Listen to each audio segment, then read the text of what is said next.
وهو مبتهل الآن بالإذاعة والتلفزيون المصري.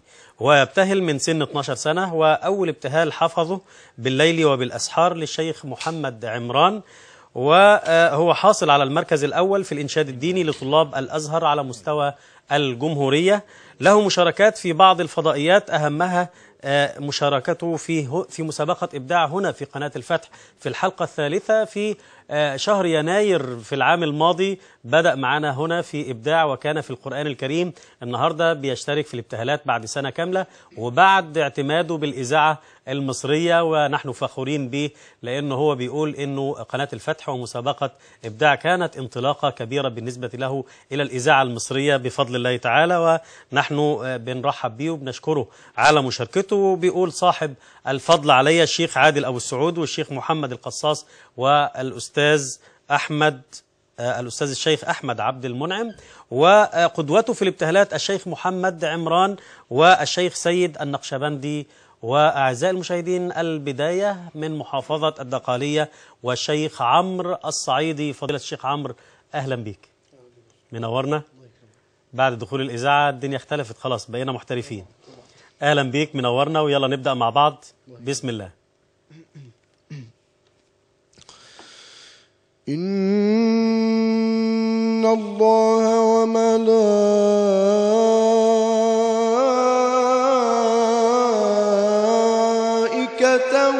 يصلون على النبي يا أيها الذين آمنوا صلوا عليه وسلموا تسليما.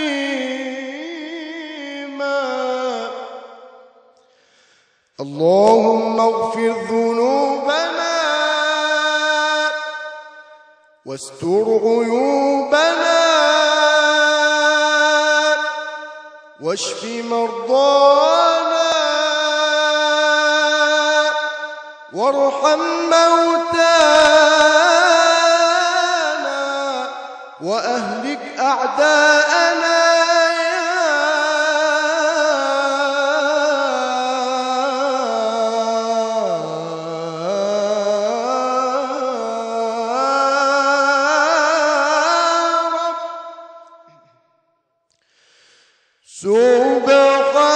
سبحان من عانت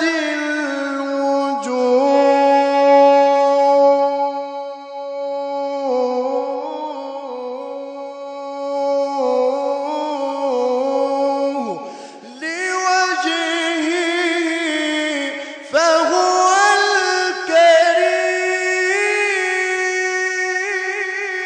الكريم فهو الكريم فهو الكريم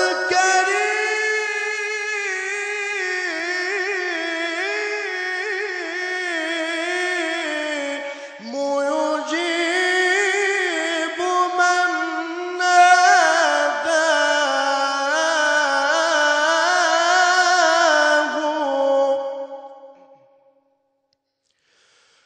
هو أول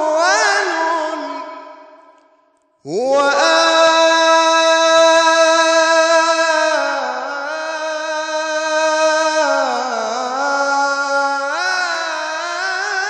آخر هو ظاهر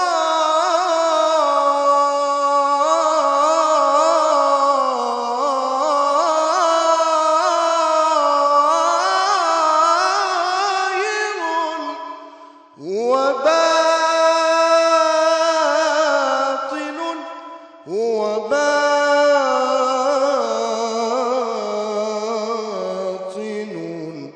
ليس العيون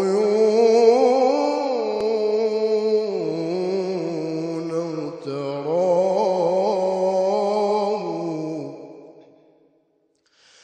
اطلب بطاعته رضاه اطلب بطاعته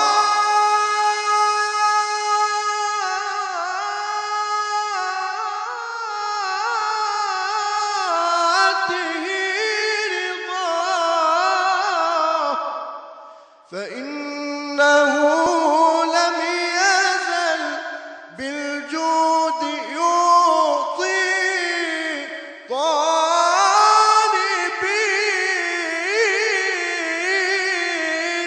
رضاه.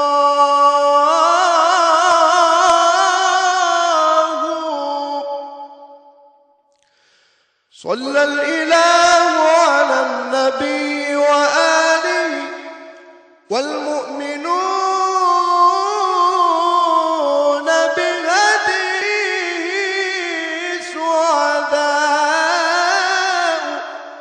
النبي صلوا عليه، صل ربي وسلم وزد وبارك عليه.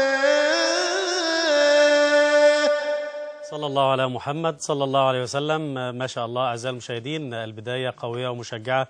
البداية في لجنة التحكيم نبدأ ب فروق بديهة. فضيلة الشيخ مصطفى انت قلت الأولي. ان الله وملائكته يصلون على النبي، فده اقتباس دخلت نص على من القرآن على ايا كان المسمى، ابتهال، دعاء، تواشيح، مش موضوعنا. فيبقى قرآن.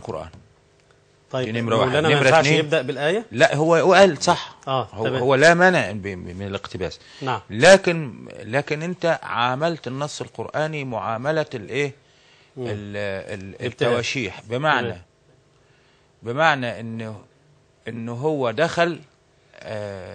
اقعد يا شيخ هنا، اتفضل. نعم.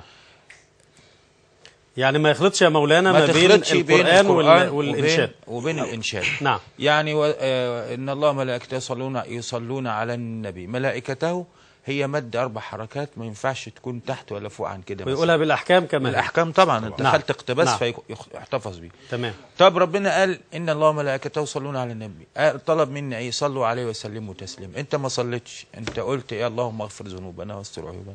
ده بيأمرك تصلي على النبي. إذا يجب أن يتبعها على طول، تتبعها الصلاة والسلام. اللهم صل بأي صيغة. نعم. جزاك الله خيرا مولانا. أستاذ عبد الوهاب.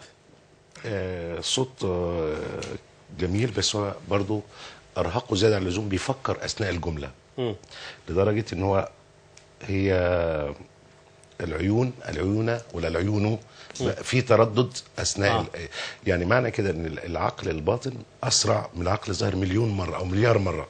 تمام. في سؤال، نفس هيكمل الجمله؟ لا مش هيكمل. طب هعمل ايه؟ حتى في كلمه الكريم بدأ قطعها عشان. طيب أستاذ طه، هو قال مقطوعتين، قال مقطوعة الدعاء الأول وبعدين راح في مقام تاني خالص وقال مقطوعة الابتهال. إيه الحكم في ده؟ عادي، ده الطبيعي، هو عمل الصح. بدأ بالرصد والجميل اللي هو نهى زي ما بدأ.